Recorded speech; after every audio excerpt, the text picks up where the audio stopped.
छगन भुजबळ वाटेवरती आहे शिवसेनेच्या, मात्र त्यांचं म्हणणं की मी अजित सोबत नाही, मी राष्ट्रवादी सोबत आहे. बघा, हे कालपासून जोरात अफवा चाललेल्या आहेत की राष्ट्रवादी काँग्रेस अजित पवार गटाचे एक नेते, प्रमुख नेते छगनजी भुजबळ हे शिवसेनेच्या वाटेवर आहेत. आता ही कोणत्या वाटेने येत आहे, त्या वाट काय आम्हाला दिसली नाही कधी. छगन भुजबळ हे एकेकाळी शिवसेनेमध्ये होते, त्याला एक कालखंड लोटला, एक जमाना लोटला. छगन भुजबळ त्यानंतर काँग्रेस पक्षात गेले.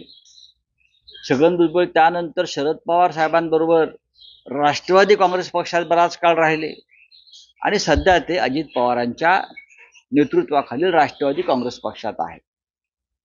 असा त्यांचा मोठा प्रवास आहे आणि त्या प्रवासामध्ये शिवसेना आता खूप मागे राहिलेली आहे त्यांच्या प्रवासात, आणि राजकीय प्रवासात शिवसेना खूप पुढे गेलेली आहे महाराष्ट्रामध्ये.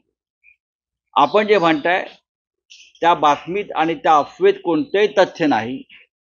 छगन भुजबळ यांच्याशी शिवसेनेचा कोणत्याही प्रकारचा राजकीय संवाद नाही, झालेला नाही, होण्याची शक्यता नाही. कारण तरी आता स्वतःचा एक मार्ग निवडलेला आहे, त्यांच्या काही भूमिका आहेत, त्या भूमिकांशी शिवसेनेचा भूमिका मेळ खाणार नाही, हा पहिला प्रश्न आहे.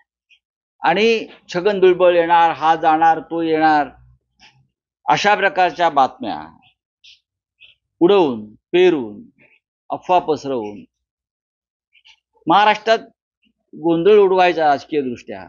बाकी याच्या पलीकडे या बातमीला आम्ही काय महत्व देत नाही. छगन भुजबळ यांना आमच्याकडून कोणी भेटलेलं नाही. छगन भुजबळ यांना शिवसेनेचा कोणताही नेता भेटलेला नाही, चर्चा झालेली नाही, चर्चा होणार नाही. मला त्यांच्या खतखत होती कुठे दिल्लीला जावं, मात्र सुमित्रा पवारांना. हा त्यांचा पक्षाचा प्रश्न आहे ना. त्यांच्या मनातली खतखत ही त्यांच्या पक्षातली खतखत आहे, त्याच्याशी शिवसेनेचा काय संबंध आहे आमच्या. त्यांनी ती खतखत त्यांच्या पक्षाच्या नेत्यांपुढे, त्यांचे आता नेते अजित पवार आहेत, त्यांचे नेते सुनील तटकरे आहेत पक्षाचे, त्यांचे नेते प्रफुल्ल पटेल आहेत. त्यांच्या मनातली खतखत त्यांनी त्यांच्या पक्षाच्या नेत्यांपुढे मांडली पाहिजे.